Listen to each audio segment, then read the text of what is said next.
여러분 안녕하셨어요? 지난 한 주간 그 욥기서를 한번 우리 실로봇에 나와 있는 대로 그 범위를 한번 읽어 보셨는지요?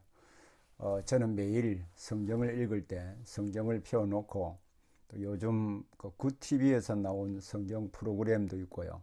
또 갓피플에서 나온 성경 프로그램이 있습니다. 그 프로그램에 따라서 쭉 같이 읽어 보시면 그 성경도 함께 그 읽어 나갈 수 있을 뿐만 아니라 특히 이제 욥기서 또 시편 이런 시가서를 읽을 때는 일정한 리듬이 있고 또한 느낌이 온다는 것을 아마 발견할 수 있으리라고 생각을 합니다. 그래서 성경을 먼저 읽으시고 그리고 제 강의안을 서로 비교해 보시면서 자세히 한번 읽어 보시기를 바랍니다. 우리 클래스에서 공부하는 우리 원우들은, 제가 원우들이라고 부르는 것은 우리 MDB 과정의 대학원 과정이잖아요. 제가 아주 오랫동안 있었던 고려선학대학원의 우리 학생들을 가리켜서 원우들이라고 부르거든요. 그래서 우리 지금 이제 이 클래스에 수강하는 분들이 그 연세가 좀 많으신 분도 있고 또 적으신 분도 있고요. 또 전 세계적으로 흩어져 있기도 합니다. 미국에도 있고요. 필리핀에도 있고 르완다에도 있고 중국에도 있고 그리고 홍콩에도 있고요. 그래서 다양한 우리 그 원우들이 다양한 지역에서 다양한 방식으로 사역을 하고 있는데 우리가 함께 공부하는 이 시가서가 경건 생활에도 도움이 될 뿐만 아니라 여러분의 사역에도 큰 도움이 될 수 있으면 좋겠습니다. 수많은 사람들이 고통하고 또 힘들어할 때 또 욥기서의 말씀을 통하여 그들에게 어떻게 위로하고 동시에 그들의 문제를 어떻게 풀어가야 될 것인지를 함께 배우는 지혜를 이 강의를 통하여 알아가면 좋겠습니다. 자, 오늘 우리가 함께 공부할 내용은요, 그 욥기서의 서론입니다. 자, 우리 지난주 강의 그 시가서 전체의 서론을 세 줄로 요약을 했는데 다시 한번 정리하고 오늘 강의로 들어가 보겠습니다.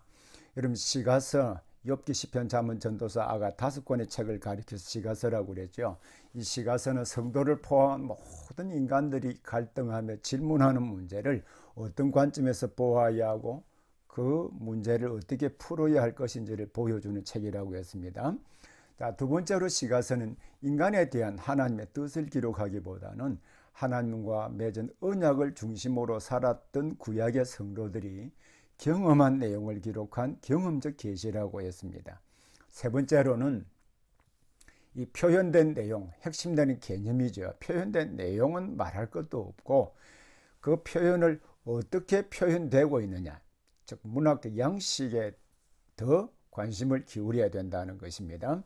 동시에 이 표현된 내용을 어떻게 표현하고 있는가라고 하는 이 표현된 방식은요, 이 핵심을 찾아가는 중요한 경로 또는 방법이라고 한 것을 여러분 꼭 기억하기를 바랍니다. 자, 그러면 오늘 강의할 내용들을 아주 간략하게 요약을 한다면 이렇습니다.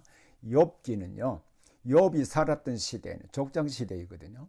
그 욥이 살았던 시대와 이 족장시대에 실제로 살았던 그 욥의 이야기를 먼 뒤 시대의 성도들에게 그 욥 스토리를 통하여 그들에게 하나님의 말씀을 전하고 위로하고 또 문제를 풀어가는 방법을 가르쳐 주고자 하기 위해서 기록된 책이거든요. 그래서 욥이 살았던 시대와 욥 이야기를 기록했던 시대가 다르다는 것을 첫 번째로 이제 이해하고요. 또 두 번째로는 욥기는 그 안에 기록된 내용들을 잘 이해하려면 이 욥기의 문학적 특징과 구조를 잘 알아야 알 수 있습니다. 세 번째로는 욥기는 고난당하는 이유를 욥도 모르고 또 그와 대화를 하고 있는 세 친구들도 모르거든요. 그래서 서로 갈등하고 자기 관점에서 서로 설명하려고 합니다만은 결국 욥기는 고난당하는 이유를 우리 인간이 다 알지 못한다 할지라도 우리 하나님이 섭리하시고 그 하나님의 섭리의 목표를 믿고 하나님을 경외하는 일이 참된 지혜다, 이것을 보여주고자 하는 것이 욥기서의 핵심입니다. 그래서 오늘 서론을 통하여 세 가지 부분에 관심을 가지고 또 함께 보기를 바랍니다. 자, 욥기는요, 여러분 욥기 제 강의안하고 또 여러분 제 교재를 구입하신 분은 교재를 꼭 보기를 바랍니다. 자, 욥기는요, 우리 모든 인류가 실험해온 인간 존재의 근원적인 질문 가운데 하나가 이 고통이죠. 왜 사람에게 고통이 있고 왜 죽음이 있는가, 왜 사람들 사이에 갈등이 있는가, 이런 문제를 다루고 있지만 특히 언약 백성이 당하는 고통의 문제와 그것을 풀어가는 방법을 다루고 있는 것이 욥기서입니다. 이 헤슬블럭이라고 하는 유명한 신학자는 욥기서를 가리켜서 고통에 대한 언약 백성의 관점을 대변하는 고전적인 작품이라고 보았습니다. 작품이라고 해서 지어낸 허구, 픽션을 기록하고 있다는 말은 아닙니다. 이 문학적 양식을 빌어서 사실을 기록했다라고 이해를 해야 됩니다. 그리고 욥기는 원인을 알 수 없는 이 고난을 당할 때 그 문제를 어떻게 이해하고 극복할 수 있는지에 대한 중요한 지혜를 보여주는 책이 역시 욥기서입니다. 그래서 욥기서에서 아주 중요하게 다루고 있는 주제 가운데 하나가 하나님의 섭리, 그 하나님의 섭리를 믿는 믿음이 그 문제를 어떻게 극복해낼 수 있는가라고 하는 것을 보여주는 것이거든요. 자, 그러면 이제 이 욥기서를 우리 차례차례 하나씩 살펴보도록 하겠습니다. 자, 욥기는 자, 처음에 제가 그 세 줄 요약을 통하여서도 말씀을 드린 바가 있습니다만, 욥기는 욥이 살았던 시대와 욥 이야기를 썼던 시대가 다릅니다.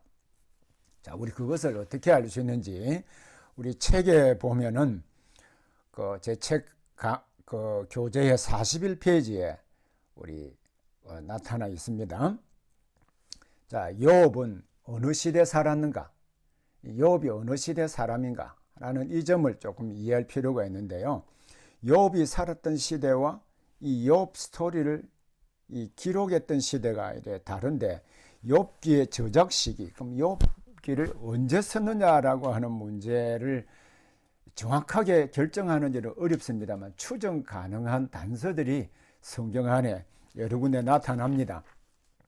자, 그 중에 하나가 그 욥기서 28장입니다. 앞으로 우리가 욥기서를 한 몇 번 더 공부하게 될 텐데요. 욥기서 가운데 제일 중요한 부분이 처음 이 서막과 마지막 결론 부분, 그리고 28장의 해설자가 해설하는 부분입니다. 특히 욥기서 28장에 보면 이 철 문제를 다루고 있습니다. 자, 우리 책에 보면 41페이지에 이스라엘이 철을 다룰 수 있는, 철 다 아시죠? 이 철을 다룰 수 있는 기술을 가지게 된 것은 그 왕정 시대, 특히 사울 왕 시대, 사울 왕이 주전 1050년에서 1010년까지 통치한 이스라엘의 왕이거든요. 이 이스라엘이 철계 문화가 보편적으로 다루어진 시대는 사실 그 사울 왕 시대 이후인 다윗 시대라고 할 수 있습니다. 근데 이 사울 왕 시대에 이스라엘이 철계 문화가 본격적으로 활성화되지 않았다고 하는 것을 보여주는 중요한 본문이 하나 있는데요. 그것이 사무엘상 13장 19절부터 22절입니다. 그 내용은 삽입구라고 하는 것인데 괄호 안에 넣고 한번 읽어보기를 바랍니다. 제가 먼저 한번 사무엘상 13장 우리 19절부터 22절 말씀을 제가 읽어드리겠습니다. 여러분들도 성경과 같이 펴서 이 내용을 볼 때 이 내용이 느낌으로 와닿게 되는 것이죠. 13장 19절부터 22절 이 부분은 이제 앞으로도 제 강의를 들으면서 종종 듣게 될 내용입니다만 그 안에 삽입구입니다. 괄호 안에 넣고 앞뒤를 읽어도 그 내용을 빼도 문맥의 흐름상 전혀 관계가 없습니다. 이것을 때로는 반복적 재개라고 말하기도 하고 또 삽입구라고 보기도 합니다. 자, 19절에 보면 읽어보겠습니다. 그때에 이스라엘 온 땅에 철공이 없었으니 이는 블레셋 사람들이 말하기를 히브리 사람이 칼이나 창을 만들까 두렵다 하였습니다. 온 이스라엘 사람들이 각기 보습이나 삽이나 도끼나 괭이를 벼리려면 블레셋 사람들에게로 내려갔었는데 곧 그들이 괭이나 삽이나 쇠서랑이나 도끼나 쇠채찍이 무릴 때 그리하였으므로 싸우는 날에 사울과 요나단과 함께한 백성의 손에는 칼이나 창이 없고 오직 사울과 그의 아들 요나단에게만 있었더라. 이 기록을 보면 이스라엘의 철기 문화가 본격적으로 도입이 되어서 그의 생활에 응용이 되고 사람들이 알 수 있었던 것은 사울왕 시대 전후를 통해서라는 것을 알 수 있겠죠. 그런데 아브라함이 살았던 시대는 이 철기 문화 시대가 아닙니다. 그래서 이 족장 시대와 지금 욥 이야기를 기록했던 시대와는 다르다는 것을 알 수 있죠. 특히 우리 이 욥기서는요, 이 많은 사람들이 그래 생각하기도 합니다. 바벨론 포로 생활의 그 고통 문제를 거기에 대하여 답을 주고자 하기 위해서 기록된 책이 욥기라고 보는 학자들도 있거든요. 근데 여러분 잘 알다시피 이 바벨론 포로라고 하는 것은 이스라엘 백성들이 언약의 말씀을 배반함으로 말미암아 하나님이 심판하신 것입니다. 이것은 여러 선지자들이 설명한 바가 있고 성경이 설명한 바가 있거든요. 그러면 이 죄에 대하여 마땅히 받는 이 벌이 바벨론 포로로 이해할 수 있습니다. 그러나 욥기서에서는 여러분 잘 아는 대로 욥이 죄가 있어서 고통과 또 아픔을 당하는 것은 아닙니다. 그 죄의 문제와 관계없습니다. 우리가 죄를 짓지 않았음에도 불구하고 원인을 알 수 없는 고난의 문제를 어떤 관점에서 보고 어떻게 풀어가야 될 것인가 하는 문제를 다루고 있는 것이 욥기서거든요. 그래서 이 욥기서는 바벨론 포로 시대의 제한에서 이해할 것이 아니라 그 이전에 왕정 시대와 그 이후에 다양한 형태로 고통을 받는 우리 성도들을 염두에 두고 썼다라고 하는 것을 먼저 이해할 필요가 있습니다. 자, 우리 이 점을 보시고요. 자, 욥기서 제 책에도 보면 그런 점을 여러 차례 기술을 하고 있습니다만은 제 책 42페이지에 한번 보십시오. 제 42페이지에 보면 그 위에서 10번째 보면 저자는 우스 땅에 욥이라 불리는 사람이 있었는데 라고 소개하므로 그가 사는 시대와 장소를 짐작하게 만듭니다. 우스는 나홀의 자녀 가운데 한 명의 이름입니다. 그리고 에돔과도 연관된 이름이거든요. 또한 저자는 욥을 히브리 족장들과 같이 100세 이상을 살았다라고 말합니다. 그리고 그 당시에 서바족과 갈대아인이 침입했다고 말하거든요. 이것은 족장시대의 사람이고 족장시대의 지명입니다. 이로보아 욥이 살았던 시대는 주전 2000년대 곧 족장시대라고 할 수 있습니다. 바로 이러한 점 때문에 학자들은 욥기를 오랜 역사적 과정의 산물로 보기도 하지요. 학자들의 대부분이 대화들, 이 욥과 그의 세 친구들과의 대화가 핵심이고 그 이후에 그 다른 내용들이 첨가되었다라고 봅니다만 우리는 그렇게 보지는 않습니다. 자, 그럼 욥기의 배경은 족장시대에 살았던 욥 이야기를 왕정시대와 그 이후에 살았던 수많은 언약 백성들에게 당하는 고난의 문제를 어떤 관점으로 보아야 하고 어떻게 풀어야 할 것인지를 보여주기 위해서 기록된 책이 이 욥기서다라고 하는 것을 우리 이해할 수 있게 되겠죠. 자, 그러면 다음 내용을 한번 보겠습니다. 자, 욥이 역사적 살았던 시대를 조금 전에 책을 읽었습니다만 다시 한번 더 보십시오. 욥은 흑우, 사람들이 지어낸 인물이 아니라 실제 인물입니다. 우리 에스겔서 14장에 보면 그 욥을 실제 인물로 인용하고 있는 것을 볼 수가 있습니다. 우리가 잘 아는 말씀이긴 합니다만, 자, 에스겔서 14장 14절을 보겠습니다. 자, 에스겔서 14장 14절 말씀 여러분들도 같이 찾아서 이래 보기를 바랍니다. 만약에 대면 수업이라고 한다면 여러분 책을 찾아서 함께 읽고 그렇게 하겠지요. 그러나 대면 수업, 비대면 수업이라 할지라도 대면 수업과 같이 성경을 펴서 같이 읽으시기를 바랍니다. 제가 14장 14절을 제가 읽어보겠습니다. 이게 아주 중요한 말씀인데요. 자, 이스라엘 멸망이 너무나 당연하다는 것입니다. 당연하다는 것을 설명하기 위해서 14절에 이렇게 말합니다. 비록 노아, 다니엘, 욥, 이 노아나 다니엘이나 욥 다 의로운 사람이잖아요. 이 세 사람이 거기에 당시에 부패한 이스라엘에게 있었다 할지라도 그들은 자기의 공의로 자기의 생명만 건지리라. 나 주 여호와의 말이니라. 자, 이렇게 본다면 에스겔이 이 기록을 할 때 노아나 다니엘이나 욥을 역사 가운데 실제 살았던 실제 인물로 이해하고 있다는 것이죠. 그리고 예수님의 동생 야고보가 기록한 야고보서, 이름 다 아시죠? 야고보서 5장 11절 말씀도 제가 한번 보겠습니다. 야고보서 5장 11절 말씀은 역시 욥기서 전체를 이해하는 열쇠와 같은 역할을 하기도 하거든요. 자, 5장 11절에도 보면 이 허구적인 인물로 보는 것이 아니라 역사 가운데 실제 살았던 인물로 보고 있습니다. 5장 11절에 보면 이렇게 기록이 되어 있죠. 보라, 인내하는 자를 우리가 복되다 하나니 너희가 욥의 인내를 들었고 주께서 주신 결말을 보았거니와. 주님께서 욥에게 주신 결말을, 주님께서 지어낸 이야기가 아니고 실제 욥이 살았고 그 욥에게 아름다운 복된 결말을 하나님이 주셨다라고 하는 것이죠. 그래서 욥은 허구의 인물이 아니라 실제 인물입니다. 그리고 욥이 살았던 시대에 대한 언급이 우스도 나오죠. 그 나홀의 자녀 가운데 한 명입니다. 그리고 욥기서 1장 3절에 보면 그 욥이 가진 부를 쭉 저자가 묘사하는데 가축의 수와 종의 수로 묘사하고 있습니다. 이것은 족장 시대에 이 부를 보여주는 중요한 방법이기도 하죠.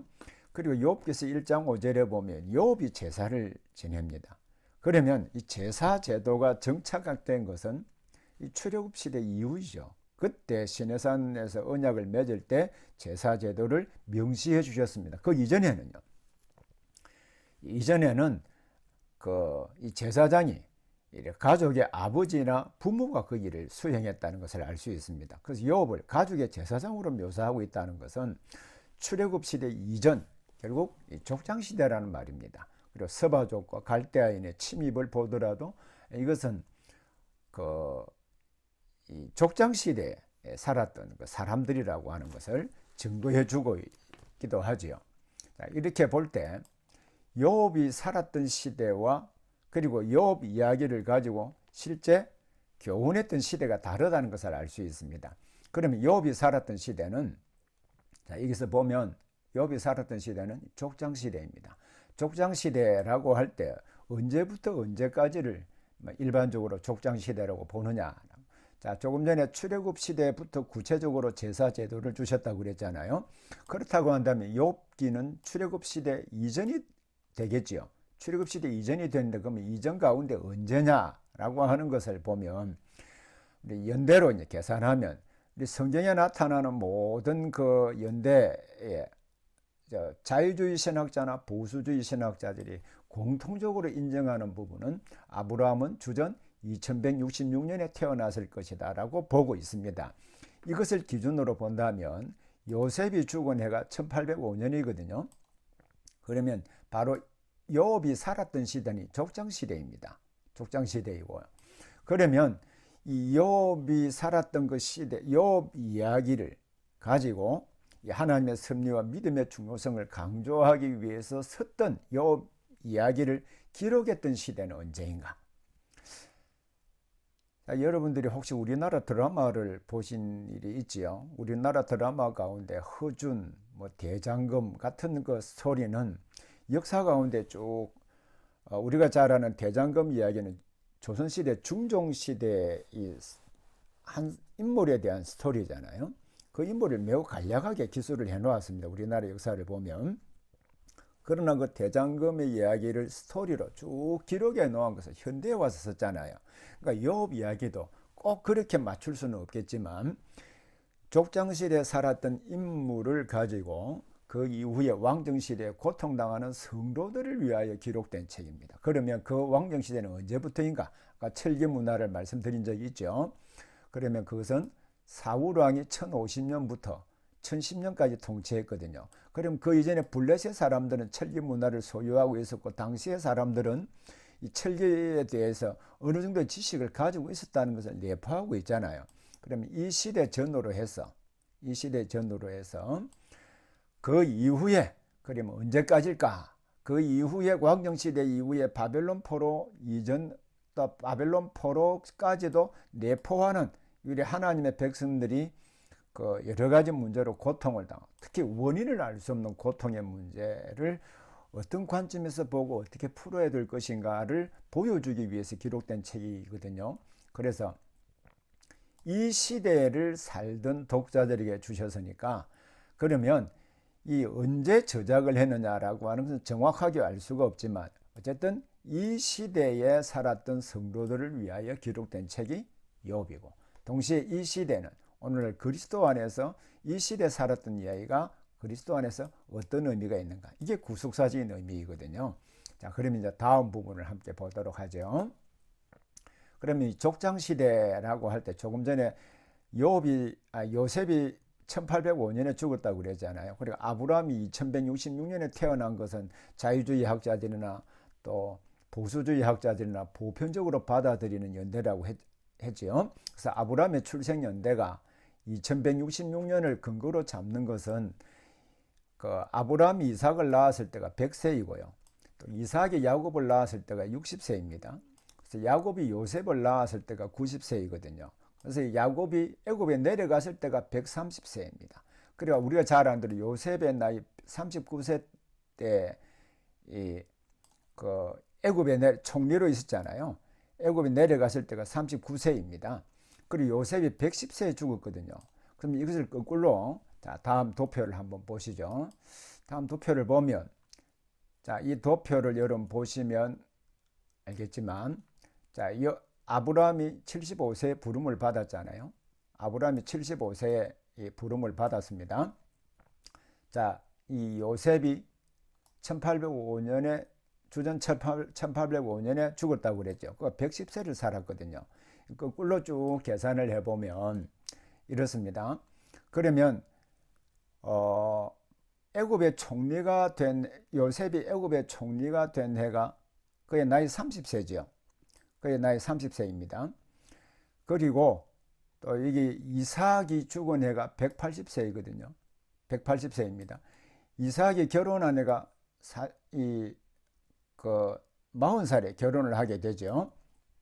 그래서 거꾸로 쭉 올라가면 이 요셉의 출생연대, 그리고 야곱이, 자, 여기에서 겹치는, 여기에서부터 가나안으로 내려갔을 때, 그리고 여기에서부터 이삭이 결혼하여서 에서와 야곱을 낳았을 때, 이때가 그 아브라함이 나이 100세 때, 아브라함이 100세 때 이삭 여기에 보면 아브라함이 75세에 부르심을 받았잖아요. 그리고 100세에 이삭을 낳았죠. 그래서 이러한 연대를 쭉 계산해 보면, 조금 전에 이야기한 대로, 자, 앞부분 다시 보면요, 전체로 아브라함 연대가 2166년이고, 그가 100세 때 이삭을 낳았고, 60세 때, 자, 이삭이 60세 때 결혼을 해, 91세 때, 자, 야곱이네요. 110세에 결국 요셉이 죽었으니까 전체를 계산하면 1805년이 되는 것입니다. 자, 이러한 연대도 여러분 성경을 자세히 읽어보면서 한번 계산해 보기를 바라고요. 그리고 제 책에도, 자, 이러한 연대가 그 앞에 창세기 해설한 책에 보면은 자세하게 기록이 되어 있습니다. 그 점을 참조해 보기를 바랍니다. 자, 그러면 욥기서는 이러한 역사적 배경에서 또 욥이 살았던 이야기를 가지고 왕정시대 이후에 고통받는 하나님의 백성들을 위로하고, 또 여러 가지 갈등하는 문제를 어떤 관점에서 보아야 하고 어떻게 풀어내야 될 것인가 하는 지혜를 보여주는 책이라고 그랬죠. 그럼 이 내용을 어떻게 기록했느냐라는 것입니다. 어떻게 기록했느냐. 그리고 여러분 잘 아는 대로 인간이 사용하는 언어를 사용하여서 그 하나님의 역사를 기록하고 있잖아요. 그러면 욥기서는 어떻게 기록했을까? 여러분 책의 43페이지를 보기를 바라고, 그 강의, 이 책이 교재가 구입할 수 없는 분들에게 그 위에서 제가 요 강의안을 올려놓았습니다. 강의 첫 부분을 한번 보시면, 자, 이 욥기서는요, 이 다양한 문학적 기교를 사용을 하고 있습니다. 자, 욥기서를 자세히 보면 여러분 알겠지만은 욥기서 전체의 문학 장르, 어떤 종류의 글에 담았느냐라고 하는 것은 이 서사시입니다. 서사시, 에픽이라고 하기도 하는데, 이야기로 된 시입니다. 이야기로 된 시라고 할 때 시로 기록하기는 했지만 스토리가 있다는 말이잖아요. 자, 시로 기록했지만 이 스토리가 있다는 말입니다. 이 스토리가 있다라고 하는 것은 인물이 등장하고 그 인물이 살았던 배경이 있고요. 그리고 그 스토리를 전개해가는 플롯, 발단, 분규, 그리고 절정, 대단원, 이 구조가 있다는 말입니다. 자, 그러면 이 이야기로 된 시가 욥기서인데, 이 이야기로 된 시를 어떻게 이 구성을 하고 있느냐, 그 전체 욥기 전체를 우리가 한번 자세히 좀 볼 필요가 있습니다. 욥기서의 산문, 자, 욥기서는 이야기로 된 시인데 산문으로 된 부분이 두 부분이 있습니다. 두 부분이 매우 짧지만 욥기 서막인데요. 1장 1절부터 2장 13절까지가 그 욥이 고통을 당하는 하늘 보좌에서 일어난 일과 지상에서 일어난 일을 이 서론적으로 이야기를 하고 있죠. 그리고 맨 마지막에 42장 7절부터 17절에 보면은 그 결말도 역시 산문으로 되어 있습니다. 그리고 가운데 있는 욥기 3장 1절부터 42장 6절까지 이 가운데 있는 부분은 운문, 즉 시로 되어 있습니다. 자, 그럼 여러분 자세히 한번 보시죠. 이 구조를 보면 처음과 끝이 산문으로 되어 있죠. 그래서 이게 문학 장르 면에서 처음과 끝이 동일한 구조로 되어 있거든요. 이를 가리켜서 이 문학 장르, 즉 문학적 장치 부분에 있어서 이 수미상관법을 이루고 있다라고 하는 것을 알 수 있습니다. 그래서 산문으로 된 이야기가 이 산문으로 된 이 앞에 서막과 마지막 결말이 욥기의 핵심을 이해하는 중요한 열쇠입니다. 자, 제 책에 우리 43페이지를 한번 제가 중요한 부분을 한번 읽어보겠습니다. 5번째 줄에 보면 욥기의 문학 장르는 이야기가 있는 시이기 때문에 서사시입니다. 이야기가 있다는 것은 등장인물과 배경이 있고 사건의 발단, 분규, 절정, 대단원 등의 구성, 플롯이 있다는 것입니다. 또한 욥기는 서막과 결말은 산문이고 몸체는 시입니다. 그래서 글의 문체를 중심으로 구분하면, 자, 여러분 구조 특징 보여드렸죠. 이 구조로 형성이 되어 있습니다. 그래서 산문으로 된 이야기를 바로 수미상관법으로 연결하여서 하나님의 섭리의 목표를 보여주고 있는 것이죠. 자, 그러면 이 전체 구조가 그러하고요. 자, 여기에서는 이제 교재랑 약간 순서가 다릅니다. 자, 이야기로 된 시라 그랬잖아요. 제가 성경의 이야기로 된 시나 또 성경 전체의 기술 방식에 있어서 제가 지난 시간에 강의할 때도 이 말씀을 간략하게 드리긴 했습니다만은 성경 전체 이야기가 66권 이야기를 전체 분량으로 본다고 할 때요, 전체 기록의 약 4분의 3이 산문입니다. 그 4분의 3 가운데 3분의 2가 약 3분의 2가 내러티브, 즉 스토리텔링 방식으로 기술을 했습니다. 이 스토리텔링 방식으로 기술했다라고 하는 것은 이런 구조로 되어 있다는 말입니다. 하나님의 백성들에게 직접 다이렉트로 말하는 것은 아니죠. 다이렉트로 직접 말씀하시지 않고 하나님은 인간 저자를 사용하여 그에게 계시하시고 그가 가지고 있는 패컬티를 사용하여서 하나님의 말씀을 기록하게 하였습니다. 그러면 저자는 그 시대에 사는 사람들을, 독자들을 대상으로 이 책을 쓰는 것입니다. 근데 여기서 한 가지 알아야 될 중요한 사실 한 가지는요. 자, 이 저자는 하나님의 계시를 받긴 받았습니다만은 이 저자는 전지전능한 존재가 아닙니다. 전지전능한 존재가 아니고 인간이거든요.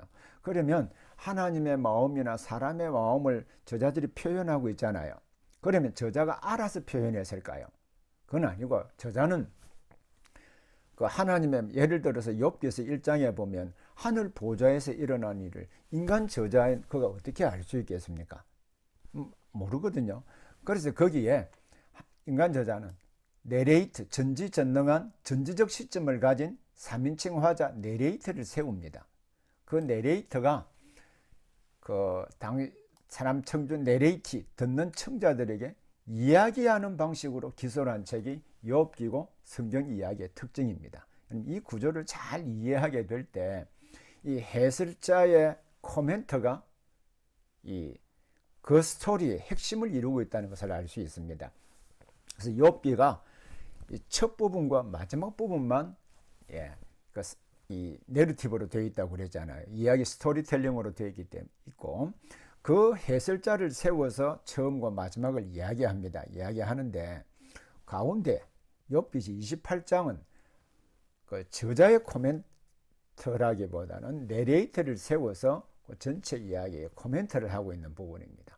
그래서 그 욥기서의 제일 중요한 부분은 이 서론과 본론 그리고 욥기 코멘트 부분입니다. 자, 그러면 전체 구조가 이렇게 되어 있고요. 그 안에 몸체 부분, 몸체 부분을 또 우리 함께 잠시 보겠습니다. 몸체 부분을 보면요, 욥기서 4장 1절부터 27장 23절은 세 개의 평행 구조로 이루어져 있습니다. 세 개의 평행 구조라고 할 때 이것이 무슨 뜻이지라고 하는 분이 있는데, 먼저 이 평행 구조가 뭐야? 그것을 먼저 한번 잠시 정의를 내리고 다음 강의를 들어가 보겠습니다. 이런 평행 구조는 성경에 굉장히 많이 나타나는 구조입니다. 성경은 지난번에도 잠시 스쳐가듯 말씀드렸습니다만 성경은 사람들이 처음에 읽기 위해서 기록된 책이 아니라 사람들에게 읽어주기 위한 목적으로 기록된 책입니다. 처음에 기록된 방식이 그렇습니다. 그럼 역사적으로 볼 때 구텐베르크가 금속 활자를 발명한 해가 주 1436년에서 1446년 어간이거든요. 그때부터 책이 보편화되어서 청중들이 책을 읽을 수 있는 시대가 되었다는 말입니다. 그전에는 목판 인쇄는 글 조그만하게 지금 가지고 있는 책을 가지고 사용할 수가 없습니다. 그럼 그 이전에는 어떻게 했을까요? 그 성경을 서기관들이나 제사장들이나 선생님들이 랍비들이 읽어준 것이죠. 읽어주고 해설해 주었습니다. 그러면 책을 쭉 읽어주기 위해서 기록되었다고 할 때 구어체로 기록됐다는 말이겠죠. 그러면 그 읽어줄 때 그 내용의 흐름들을 알 수 있도록 기술했다는 말이겠죠. 그래서 이것을 이제 그 성경 전체에 어떤 구조로 기록이 되었느냐라고 하는 것은 핵심되는 메시지를 전달하는 중요한 장치로 활용한 것이죠. 그 중에 하나가 평행 구조입니다. 첫 번째 구조에서 A, B, C, D 형식이요. 두 번째 구조에서는 A, B, C, D의 형식으로 두 개 이상의 연속으로 반복하여 의미를 좀 풍성하게 만들 뿐만 아니라 그 내용을 강조하는 수사적 장치가 평행 구조입니다. 이 평행 구조, 욥기서 안에 기록된 내용을 잠시 하나 구조를 보겠습니다. 여러분 욥기서를 쭉 성경을 같이 읽어보셔야 됩니다. 그리고 제 책에 기록된 내용이나 제 강의를 듣고 표시를 해가면서 그 단락 단위로 읽어보기를 바랍니다. 성경의 장절 구분은 영감된 것이 아닙니다. 그래서 성경이 가지고 있는 그 논리 구조 그리고 구어적 장치에 따라서 기록된 문학적 구조를 따라서 읽어가면 핵심을 더 정확하게 읽을 수가 있거든요. 그래서 욥기서 첫 번째 대화가 여러분 잘 아는 대로 욥이 자기 고난의 문제에 대해서 쭉 진술할 때 그 진술한 내용들을 욥의 세 친구 대만 사람 엘리바스와 수아 사람 빌닷과 나아마 사람 소발이 듣고 차례차례 이야기하는 방식으로 이것이 세 번 반복되어서 기록이 되고 있거든요. 첫 번째 평행 구조에 이렇습니다. 엘리바스의 첫 번째 발언이 있습니다. 이 발언을 듣고 욥이 동의하지 않거든요. 동의하지 않게 욥의 첫 번째 반응을 보이고요. 그 반응을 듣고 두 번째 친구 빌닷이 첫 번째 발언을 합니다. 또 그 역시 욥이 동의하지 않습니다. 욥의 첫 번째 반응. 그리고 첫 번째 반응을 보이자 세 번째 친구인 소발이 첫 번째 발언. 그리고 소발에 대한 욥의 첫 번째 반응이 14장 22절까지 기록이 되어 있습니다. 그럼 여기 보면 이 평행 구조라고 할 때 A, B, A, B 발언, 반응. 다시 A, B, A, B 발언, 반응. 다음 A, B, A, B 발언, 반응이죠. 그럼 이 전체 구조를 다음에 또 보겠습니다. 이 전체 구조를요. 두 번째 발언에서 엘리바스와 빌닷과 소발이 한 번 더 반복이 되죠. 그리고 욥이 두 번째 반응, 욥의 두 번째 반응, 소발의 이야기에 대한 두 번째 반응입니다. 이 구조가 첫 번째 큰 구조 하나, 다음에 큰 구조 하나. 그 큰 구조 안에 세 개의 구조가 되어 있죠. 이걸 평형구조라고 합니다. 자, 마지막 하나 더 보겠습니다. 세 번째도 마찬가지입니다. 엘리바스의 세 번째 발언이 있고 거기에 대한 요업이 동의하지 않기 때문에 세 번째 반응을 보이는 내용. 또 빌닷이 세 번째 발언을 하고 그 빌닷에 대한 요업의 세 번째 반응이 기록이 되어 있습니다. 그리고 소발에 대한 이야기가 기록이 돼야 되거든요. 그래야 평형구조 딱 맞죠. 그러나 이 빨간색으로 된 이 부분은 소발 이야기가 없습니다. 바로 이 자리에 욥기서 28장이 기록이 되어 있습니다. 그러면 이러한 방식으로 딱 기술이 되어서 없는 그 자리에 28장이 기록되었다고 하는 것은 전체 이야기를 듣고 자, 내레이터가 해설자가 그 부분에 대하여 평가하는 내용이고 욥기서의 제일 중요한 부분입니다. 자, 이러한 구조로 되어 있습니다. 자, 이러한 구조가 제 책에 하나하나 기록이 되어 있으니까 또 자세히 좀 책하고 성경하고 같이 읽으면서 보기를 바랍니다. 이 이야기 전에 다시 한번 평형구조에 대해서 이해가 되었죠. 이 세 번째 평형구조에서 소발의 발언과 욥의 반응이 없거든요. 바로 그 자리에 욥기 28장이 있습니다. 이 기본 구조를 깨트리는 일을 통하여 핵심 주제를 전달하는 장치이거든요. 핵심 주제를 전달하는 장치이기 때문에 이 부분을 잘 이해할 필요가 있습니다. 자, 그리고 제 책에 이 구조에 대한 설명이 그 44페이지, 45페이지, 또 46페이지 이렇게 기록이 되어 있습니다. 자, 이 구조를 보고 다음 제 책의 46페이지 부분을 한번 보기를 바랍니다. 자, 책하고 같이 보셔야 됩니다. 책하고 강의랑 따로 이게 구분을 하면 책에 핵심되는 내용을 파악을 할 수가 없거든요. 그래서 앞으로 책은 늘 가지고 있을 거잖아요. 그래 책과 성경을 같이 보면서 이 같은 논리 구조를 가지고 쭉 따라가 보시기를 바랍니다. 46페이지 보면 자, 제일 위에 두 번째 줄에 이뿐만 아니라 욥기는 전체가 운문으로 된 서사시입니다. 자, 서막인 욥기 1장 1절부터 2장 13절과 결말인 욥기 42장 7절부터 17절은 산문입니다. 이것은 이야기의 시작과 마지막을 형태상으로 수미상관법으로 연결하여 욥의 고난의 배경과 그 결말을 보여주므로 전체 이야기에서 하나님의 섭리의 목적이 무엇인가 하는 것을 보여주고 있습니다. 그 목적은 하나님은 가장 자비하시고 긍휼히 여기시는 분이기에 때로는 고통 가운데 있다 할지라도 하나님께서 아름다운 결말을 주신다. 이것이 조금 전에 처음에 약간 수미상관법을 설명할 때 말씀드린 부분이기도 하지요. 다음에 이제 또 44페이지 부분. 자, 강의안을 가지고 있는 분들이라면 강의안과의 책의 순서가 조금 다릅니다. 자, 다시 강의안을 준비하고 또 제가 신학대학원에서 또 여러 목사님들 세미나에서 강의를 하면서 이 부분을 좀 보완하고 순서가 논리적인 순서를 조금 바꾸었습니다. 자, 44페이지에 한번 보면요. 44페이지에 보면 위에서 7번째 보면 특히 7번째 쭉 보면 이제 엘리후 이야기가 등장을 하게 됩니다. 그러니까 지금부터 이제 엘리후 이야기를 할 텐데요. 여기에서 이 내용이 이제 마지막 부분인데 이 부분을 관심 있게 한번 보기를 바랍니다.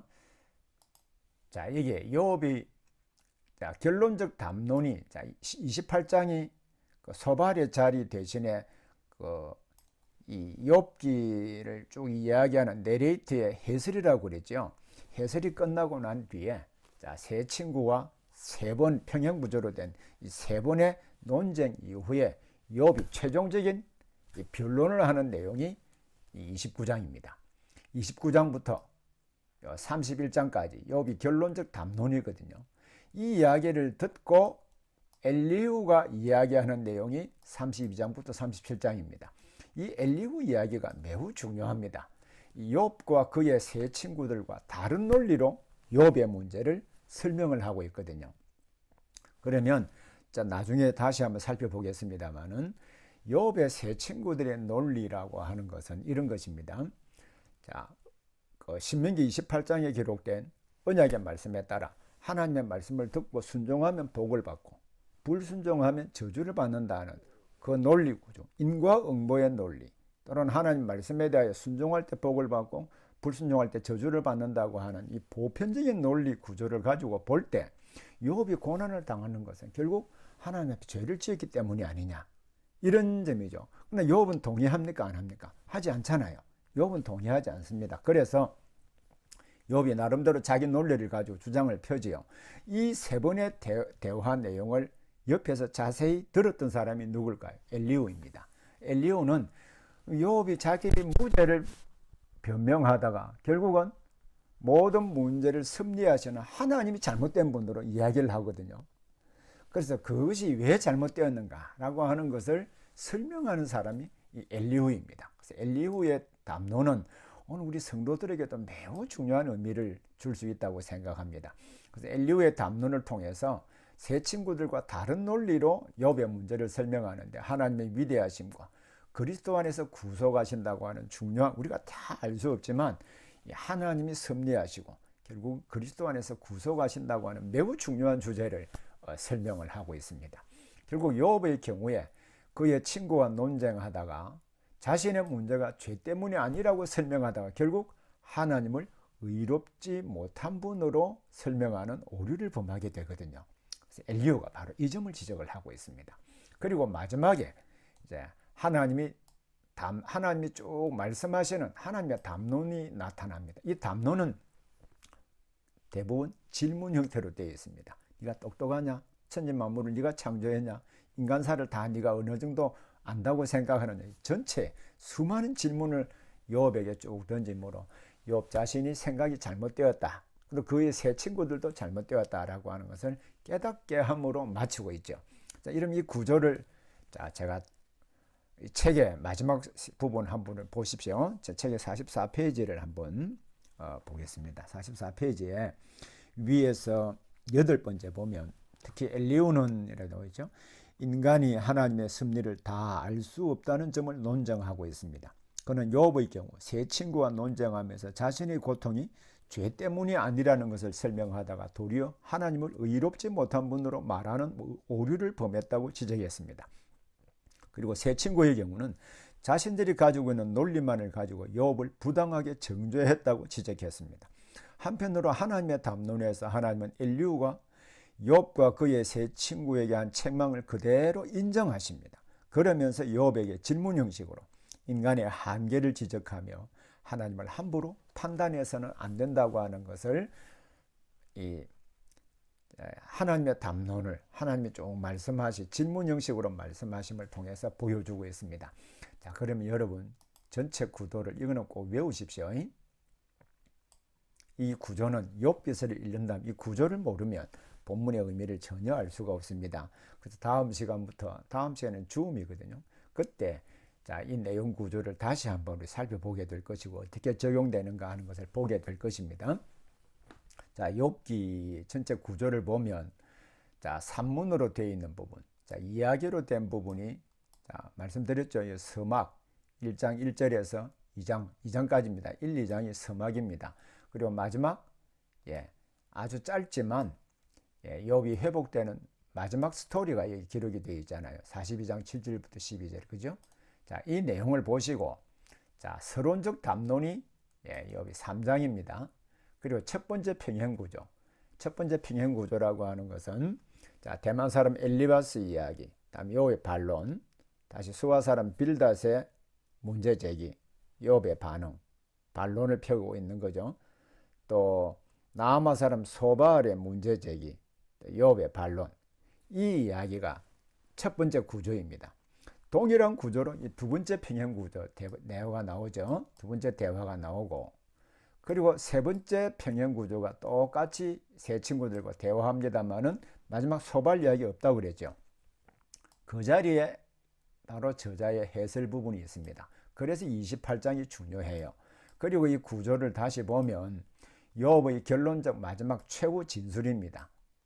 법정에서 마지막 쭉 진술하듯이 욥의 마지막 결론적 담론을 하고 엘리후가 최종적으로 그 담론, 욥의 세 친구의 담론과 또 욥의 담론을 이야기를 듣고 엘리후가 쭉 평가하는 내용입니다. 하나님이 엘리후의 담론을 그대로 받아들이시고 최종적으로 하나님이 담론하는 부분이 말씀하시는 부분이 38장부터 41장에 기록이 되어 있습니다. 여러분 이 도표는 43페이지에 기록이 되어 있습니다. 이 도표도 여러분 참조해서 이 기록을 따라서 전체를 한번 쭉 읽어보기를 바랍니다. 이러한 문학적 구조는요, 바로 욥기의 핵심을 찾아가는 중요한 방법입니다. 그래서 무엇을 기록했느냐라고 하는 것도 중요하지만 이 내용을 어떻게 표현이 되고 있느냐. 그래서 이 시가서에서는 이러한 표현된 내용들이 중요하다는 말입니다. 그래서 문학적 구조와 문학적 특징을 이해하는 것은 핵심을 찾아가는 방법이라고 하는 것을 여러분 꼭 기억하기를 바랍니다. 자, 다음 이제 이 문학적 구조라고 하는 것은 결국 주제를 찾아가는 방법이라고 그랬죠. 그래서 욥기에 기록된 이 고난의 문제는 정말로 설명하기 어렵잖아요. 자, 하나님을 섬기는 믿음과 우리 믿는 섬기는 믿음과 개인의 경험 사이의 긴장과 갈등을 보여주고 있는 것이 바로 이 욥기서입니다. 욥기서인데 제럴드 시처의 하나님의 뜻이라는 책을 혹시 읽으셨는지 모르겠습니다. 그리고 유고슬라비아, 슬로바키아의 유명한 철학자이며 신학자인 슬라보의 지젝이라는 사람이 죽은 신을 위하여라는 책을 썼습니다. 자, 여기에 보면 아주 흥미로운 내용들이 등장합니다. 그럼 제 책 47페이지입니다. 47페이지 보면 제가 제럴드 시처의 이야기를 위해 간략하게 적었는데 제가 한번 읽어보겠습니다. 한 음주 운전자에 의해서 제럴드 시처의 아내와 어머니와 4살 난 딸이 목숨을 잃었습니다. 그리고 당시 2살이었던 아들은 중상을 입는 큰 대형 사고를 겪었습니다. 그는 이 사고로 말미암아 이 고통은 하나님이 뜻하신 것인가? 라고 끊임없이 질문했습니다. 그는 이 질문에 대해 스스로 답하기를 만약에 하나님이 작정하시고 하나님이 계획하신 일 가운데 일어난 사고라고 한다면 하나님은 가학적인 깡패처럼 보이고 매우 비열하게 보인다라고 말했습니다. 반대로 그 상황에 하나님이 뜻이 아니고 그냥 그것을 보고 가만히 있었다라고 말하면 하나님은 그 사고에서 구원해내지도 못하는 무기력한 분으로 보이신다라는 것이죠. 여러분 동의되지 않습니까? 자, 여러분 보십시오. 자, 제럴드 시처가 그의 아내와 어머니와 4살 난 딸이 목숨을 잃었습니다. 그의 아들이 치명적인 중상을 입었습니다. 그러면 이 상황이 하나님의 뜻일까요? 그럼 하나님의 뜻이 자녀와 어머니와 또 아내를 죽이는 것이 뜻이었다면 하나님 그걸 보시면 얼마나 가학적이고 하나님 얼마나 비열하게 보일까요? 자, 반대로 그것을 하나님 아세요. 자, 일어나는 그 상황들 하나님 보고 있습니다. 보고 있으면서도 그 상황에서 구원해내지 못한다고 할 때 우리가 하나님을 섬기는 것은 어떤 의미를 가질 수 있을까요? 이게 제럴드 시처가 가졌던 고민입니다. 슬라보의 지젝도 죽은 신을 위하여라고 하는 것인데 그 책에 보면 유대 랍비들이 하나님을 재판하는 내용이 있거든요. 그럼 유대인들이 나치 치하에서 600만이 죽었다고 그러죠. 그 어마어마한 이스라엘 백성들이 유대 백성들이 죽임을 당할 때 하나님은 그것을 죽이도록 하나님 작정하셨다라고 생각한다면 그 하나님은 어떤 하나님으로 보일까요? 만약에 이 히틀러에 의해서 수많은 유대인들이 죽임을 당하는 그 상황을 하나님이 가만히 구경만 하고 계셨다면, 그건 구할 능력이 없었다면 하나님을 섬기는 문제에 우리는 심각한 갈등이 올 수밖에 없는 것입니다. 그래서 그 랍비들이 결국 하나님을 공판 자리에 세워놓고 재판에 최종적인 결론을 내리면서 하나님 사형언도를 내립니다. 이 죽은 신을 위해. 그리고 그 다음 날 아침 소제를 드릴 때 하나님께도 제사를 드려요. 왜냐하면 희망이 그것밖에 없다고 보기 때문인데 이 슬라보의 지적의 글도 여러분 꼭 한번 읽어보십시오. 상당히 흥미로운 부분입니다. 그런데 욥기서를 딱 읽어보면 신명기 28장에 기록된 신명기 언약, 모압 언약, 즉 하나님의 말씀을 믿고 순종한다면 복을 받고 또 말씀을 믿고 불순종한다면 저주를 받는다고 하는 이 언약의 말씀이 욥에게 적용이 될까 안 될까요?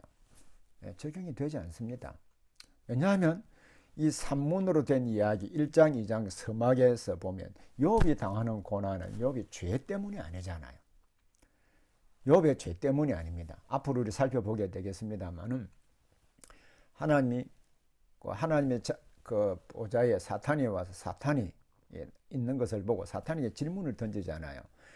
내 종 욥을 주위에서 보았느냐? 그처럼 의롭고 선한 사람이 없다. 하나님을 잘 섬기는 사람이 없다. 그렇게 이야기를 하잖아요. 그때 욥이 한 모든 행동을 이 사탄이 어떻게 해석했습니까? 에이, 하나님 그건 아니죠 라고 이야기하면서 하나님이 복을 주셨기 때문에 욥이 하나님을 섬기고 있는 것입니다. 그때 하나님 뭐라고 말씀하십니까? 좋다. 그러면 욥이 정말로 물질의 복을 주었기 때문에 나를 섬기고 있는지 아닌지 네가 한번 시험해보라. 그러나 그 몸은 손대지 말라. 그렇게 하시잖아요. 그러면 그 내용을 욥이 알았을까? 몰랐잖아요. 그러면 이 모압 언약의 보편적인 규칙이 우리의 삶에 다 적용이 안 되는 부분이 많다는 것입니다. 네. 그 내용을 기록하고 있는 것이 욥기서이고 또 그리고 전도서이거든요. 그래서 욥기서는 우리 눈에 보이지 않는 감추어진 질서 세계에 제3의 존재인 사탄이 있음을 보여주고 있다. 사탄이 우리의 삶에 영향을 미친다는 말입니다. 물론 사탄이 자기가 하고 싶은 대로 다 할 수 있는 것이 아니라 하나님이 제약사항을 두고 있기 때문에 하나님 섭리 가운데 있는 것은 틀림없는 일이죠. 그러나 우리 그 눈에 보이지 않는 감추어진 질서 세계 안에 우리 눈에 보이지 않는 다른 영적인 존재가 우리의 삶에 영향을 미친다. 이 점은 반드시 이해할 필요가 있겠지요. 이 점을 보여주고자 하는 것 가운데 하나가 욥기서입니다. 우리 도표를 한번 보시죠. 우리는요, 인간은 눈에 보이는 현상세계 안에서 보고 판단합니다. 현상세계조차도 우리가 다는 이해 못하지만 인간은 현상세계 안에, 그러나 현상세계 밖에, 현상세계에 직접적인 영향을 주는 또 다른 세계가 이 감추어진 질서세계, 그레암 골즈 워디가 감추어진 질서세계라는 표현을 썼는데 또 이 그레암 골즈 워디의 표현을 따라서 우리 눈에 보이지 아니하는 다른 질서가 있다라고 신학자들이 그렇게 명명하기도 합니다. 그러나 우리 눈에 보이지 않는 감추어진 질서 세계에 우리는 분명히 눈에 보이지 않는 하나님을 보이는 것처럼 섬깁니다. 그죠? 사탄이 실제로 사람들이 지어낸 존재가 아니라 실제 존재하고 사람의 삶에 영향을 미치는 것이죠. 그래서 욥은 이 현상 세계를 보고 있는 욥에게, 자, 그러면 감추어진 질서 세계 안에 일어난 일은 욥은 몰랐잖아요. 자, 그럼에도 불구하고 이 질서 세계를 전체를 지배하시는 하나님이 계신다는 사실을 믿고 또 믿음대로 살았던 이야기를 기술을 하고 있는 것이 욥이고, 믿음대로 살 때 어떤 결과가 있느냐, 과연 믿음으로 사는 것은 참된 지혜가 될 수 있을까, 이것을 보여주는 것이 욥기서입니다. 욥기서 참 흥미로운 주제를 담고 있다고 할 수 있겠죠. 자, 그리고 욥기 그럼 전체 주제가 무엇인지를 한번 보죠. 여러분 책 47페이지를 제 책 47페이지를 한번 보십시오. 욥기는 고통 문제를 다루면서 하나님을 섬기는 믿음과 한 개인의 경험 사이의 긴장을 축으로 이야기를 끌어가고 있다 했습니다. 이것은 자, 이 고통의 문제를 다루는데 욥이 하나님을 섬기는 믿음을 가지고 있죠. 그러나 그의 삶의 현실에서 하늘 보이지 않는 질서 세계에서 일어난 일이긴 하지만 개인적으로 경험하는 것은 자, 그의 모든 재산을 다 잃었습니다. 자녀들까지 다 잃었습니다. 그리고 그 다음에 그 몸에 큰 질병이 와서 큰 고통 가운데 있었습니다. 그러면 믿음과 삶의 현실 사이에 긴장과 갈등이 있는 것이죠. 그럼 이 문제를 어떻게 풀어갈 것인가? 자, 인간 사이에 일어나는 고통은 우리가 다 이해하지 못합니다. 그렇다 할지라도 이 섭리의 목적이 뭘까요? 이 섭리의 궁극적인 목적을 가장 잘 선명하게 표현하고 있는 부분이 로마서 8장 28절입니다. 자, 로마서 8장 28절에 하나님을 사랑하는 자, 곧 그의 뜻대로 부르심을 받은 자들에게는 모든 것을 합력하여 선을 이룬다. 즉 고통조차도 하나님의 뜻을 이루는 일에 사용한다. 또 성도의 유익을 위하여서 하나님이 일하신다라고 하는 것을 믿는 것이 우리 하나님의 섭리를 믿는 믿음이거든요. 그래서 이 섭리의 목적을 믿고 인내하며 여호와를 경외하는 것이 지혜다. 그러면 이 지혜의 근거, 주제, 왜 이것이 주제인가? 논리적 근거가 타당한 이 논리적 근거가 있어야 되지 않겠습니까? 인간이 볼 수 없는 은밀한 질서의 세계, 하나님도 있고 사탄도 존재하고 있다. 그리고 사탄은 하나님과 언약 백성 사이의 그 관계를 끊임없이 깨트리는 존재다. 때로 하나님은 시험을 인간 사이에 허용하신다. 이것을 보여주고 있거든요. 그래서 시험을 허용하기도 하고 또 사탄이 하나님과 우리 사이의 관계를 깨트리기도 하고 이렇게 하긴 하지만 이 때문에 일어나는 수많은 고통 우리 다 이해하고 논리적으로 설명이 안 된다 할지라도 섭리의 궁극적인 목적인 하나님의 뜻을 이루고 성도의 유익을 위해서 하나님이 일하신다는 사실을 믿으면 인내하며 여호와를 경외하는 것이 그 문제를 풀어가는 방법이라는 것입니다. 자, 이것이 욥기서의 주제입니다. 자, 이 주제를 중심으로 어떤 목적으로 욥기서를 기록했을까? 자, 욥은요, 사탄이 말한 것처럼 물질적인 축복이나 건강 때문이 아니라 순전한 마음으로 하나님을 섬긴 것처럼 순전한 마음으로 하나님을 섬기게 하려는데 중요한 목적이 있습니다. 욥이 사탄이 무엇이라고 했습니까? 하나님의 복을 주시기 때문에 하나님을 섬긴다. 자, 그것이 실패하잖아요. 그리고 하나님이 그의 몸을 치시면 반드시 하나님을 저주하고 원망할 것입니다. 그럼 몸을 쳐라. 그러나 생명은 해하지 말라라고 하잖아요. 자, 그러면 욥의 믿음이 물질적인 축복 때문도 아니고 건강 때문도 아니고 온전히 어떤 상황에서도 하나님을 신뢰하고 있고 또 순전한 마음으로 하나님을 섬기고 있다. 이것을 보여주고자 하는 것이겠죠. 이게 첫 번째 기록 목적이고요. 또 욥도 그래했고 또 당시 제 친구들도 하나님의 섭리, 우리 질서 세계 밖에, 우리 현상 세계 밖에 있는 이 질서 세계를 보이지 않는 질서 세계에 있다고 그랬잖아요. 그 질서 세계에 일어나는 그 하나님의 섭리를 다 몰라서 갈등한다 할지라도 여호와를 경외하면 하나님은 모든 것을 합력하여 선을 이루어 주시는 자비로우신 분이심을 알게 하려는 것입니다. 자, 이 점을 설명하기 위해서 제가 처음에 야고보서 5장 11절을 읽은 적이 있죠. 인내하는 자를 알거니와 하나님께서 그에게 아름다운 결말을 주셨다는 것을 알게 한다고 그랬죠. 그래서 때로는 우리가 고통하고 또 야고보, 즉 예수님의 동생 야고보가 그 야고보서를 기록할 당시에 성도들이 많은 환난과 고통 가운데 있었잖아요.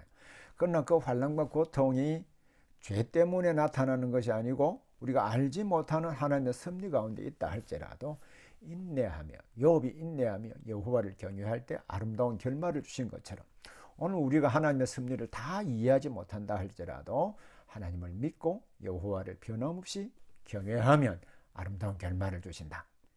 이것을 보여주고자 하는 것이 역시 욥기서입니다. 그리고 욥기서에는요, 어두움과 빛의 세계는 보이지 않습니다. 다른 말로 하면 제3의 질서 세계, 보이지 않는 질서 세계, 하나님도 보이지 않고 사탄도 보이지 않습니다. 그래서 끊임없이 갈등이 있을 수밖에 없거든요.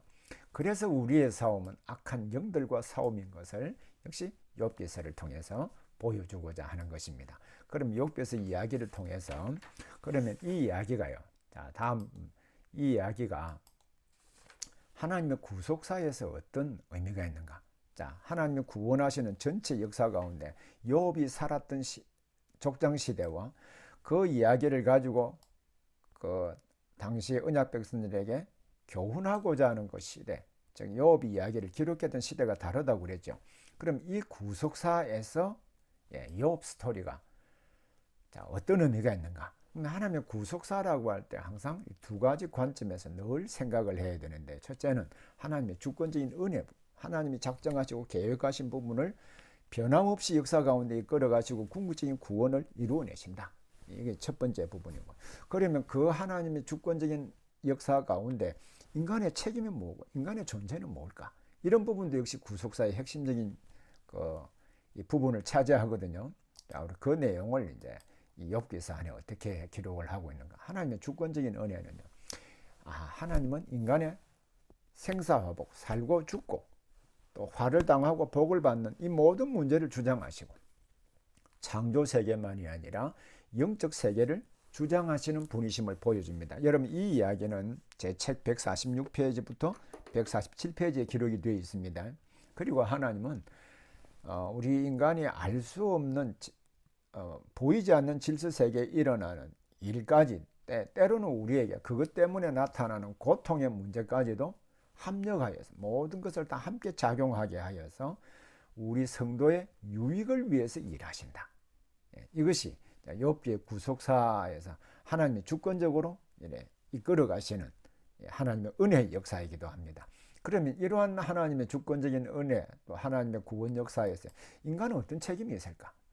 그것은 하나님의 섭리를 다 알지 못한다고 했죠. 욥 역시 몰랐습니다. 천상에서 일어나는 일을 몰랐잖아요. 그래서 역시 그 어떤 상황이 있다 할지라도 하나님을 경외하는 일이 참된 지혜다. 인간사에 일어나는 수많은 문제를 풀어낼 수 있는 기술이 된다. 이것입니다. 그리고 사탄이 하나님의 주권 아래에 있어도 끊임없이 우리를 유혹하며 믿음의 갈등을 일으키기 때문에 이 악한 영들과의 싸움이기 때문에 끊임없이 우리는 기도해야 됩니다. 기도, 말씀을 믿고 인내하며 순종하고 그렇게 할 때 우리는 하나님의 구속사에서 하나님과 교제하며 모든 갈등과 문제들을 풀어낼 수 있다. 이것이 이제 욥기서가 보여주는 우리 구속사적인 의미 가운데 우리 인간의 책임 부분에 해당되는 부분입니다. 자, 그럼 이제 마지막 부분으로 한번 세 줄로 요약을 해보죠. 처음에 제가 보여드린 바가 있죠. 욥기는 욥이 살았던 족장시대 그 이야기, 그리고 이 이야기를 가지고 실제로 교훈하고자 하는 시대가 다른 것이죠. 그래서 욥 이야기를 기록했던 시대가 다르다라고 하는 것도 첫 번째 꼭 기억하시고, 두 번째로는 욥기는 이런 문학적 특징, 평행구조, 그리고 또 결론적 담론이라든지 하나님의 엘리후의 담론이라든지 하나님의 담론 전체 구조를 설명드린 적이 있죠. 욥기서는 이 문학적 특징과 구조를 알아야 그 욥기에 기록된 내용들을 잘 알 수 있습니다. 그리고 욥기서는 고난당하는 이유를 알지 못하여서 때로는 고민하고 갈등한다 할지라도 하나님의 섭리의 목표가 성도의 유익이고 하나님의 뜻을 이루는 것이다. 그 사실을 믿고 하나님을 경외하는 일이 참된 지혜다. 이것을 보여주는 것이 욥기서입니다.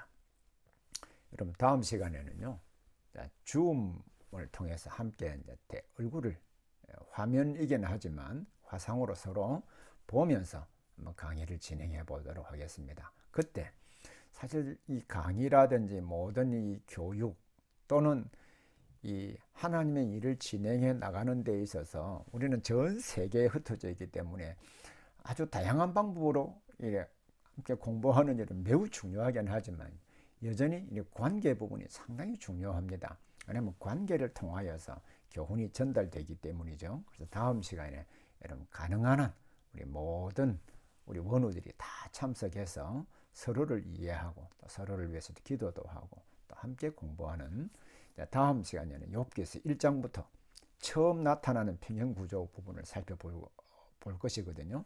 그래서 욥기서도 읽으시고 그리고 과제를 수행하시면서 요약하고 평가하면서 책의 내용들을 잘 이해하는 우리 원어들이 되면 참 좋겠습니다. 그럼 오늘 공부하시느라고 수고하셨습니다.